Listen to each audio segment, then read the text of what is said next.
Hi friends, welcome back to our channel. Hi అండి. Today మనకి topic వచ్చేసి continuation అండి. బయాలజికల్ సైన్స్ బోధన పద్ధతుల్లో మనకి కొన్ని ప్రాక్టీస్ బిట్స్, కంటిన్యూషన్ బిట్స్ అండి.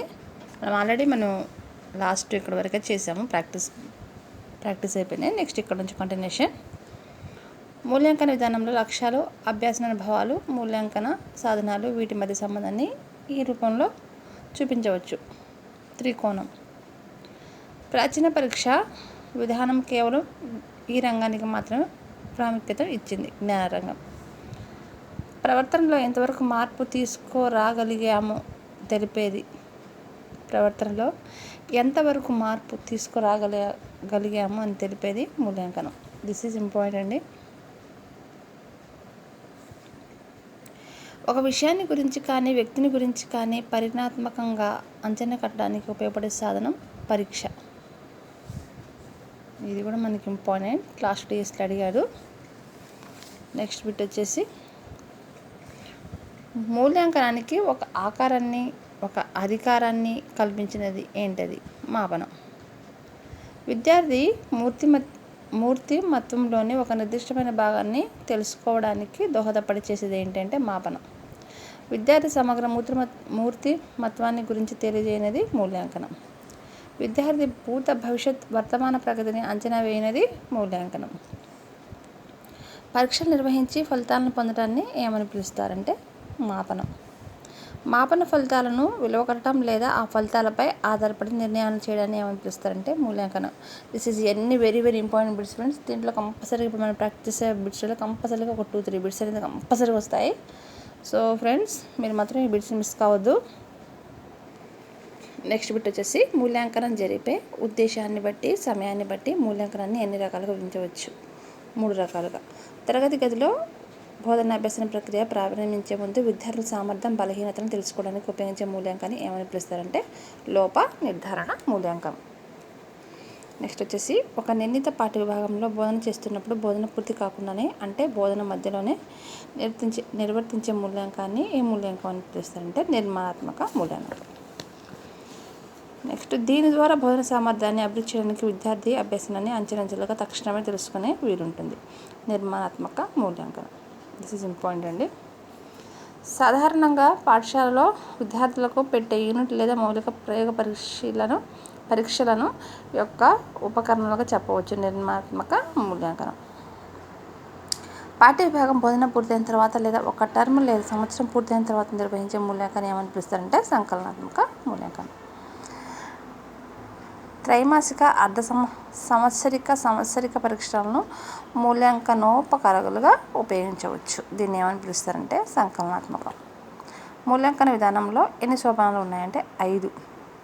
విద్యార్థుల అంచనా శైలిని, భావన శక్తిని, విజయ వివరణ శక్తిని, ఊహాశక్తిని, పరికల్పనలను పెంపొందించే సామర్థ్యాన్ని, జ్ఞానాన్ని, కొత్త చోట అన్వయించే నైపుణ్యాన్ని పరీక్షిస్తాయి. ఏంటంటే వ్యాసరూప పరీక్షలు.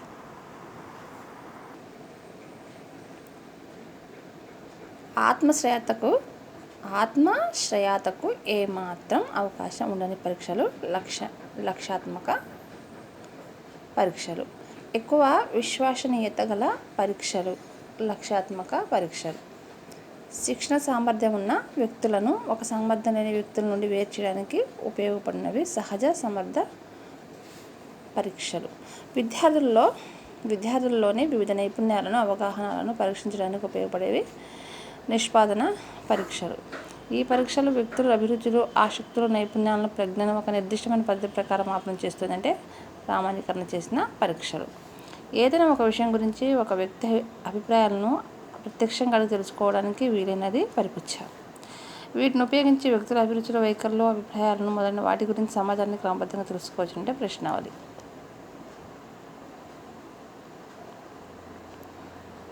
ఒక వ్యక్తి ప్రవర్తన లక్షణాలను ఎంత ప్రమాణంతో కలిగి ఉన్నాడో నిర్ధారించడానికి ఉపయోగపడినది అంచనా మాపనం. ఒక వ్యక్తి మూర్తిమత్వ లక్షణాలను, మరో వ్యక్తి పరిశీలనలు, నిర్ణయాలను క్రమబద్ధంగా నమోదు చేయడానికి ఉపయోగపడే పట్టిక చెక్ లిస్ట్. తారాదేవి సమావేశం జరిగిన సంవత్సరం 1956 సంవత్సరం. ఇంపార్టెంట్ ఇది. నెక్స్ట్ వచ్చేసి ఉపాధ్యాయుడు ఎంచుకున్న పరీక్ష ఏ ప్రయోజనం కోసం ఎన్నుకోబడిందో ఆ ప్రయోజనాన్ని అది మాపనం చేసినట్లయితే ఆ పరీక్షను డాష్ ఉందని చెప్పవచ్చు, అంటే సప్రమాణత.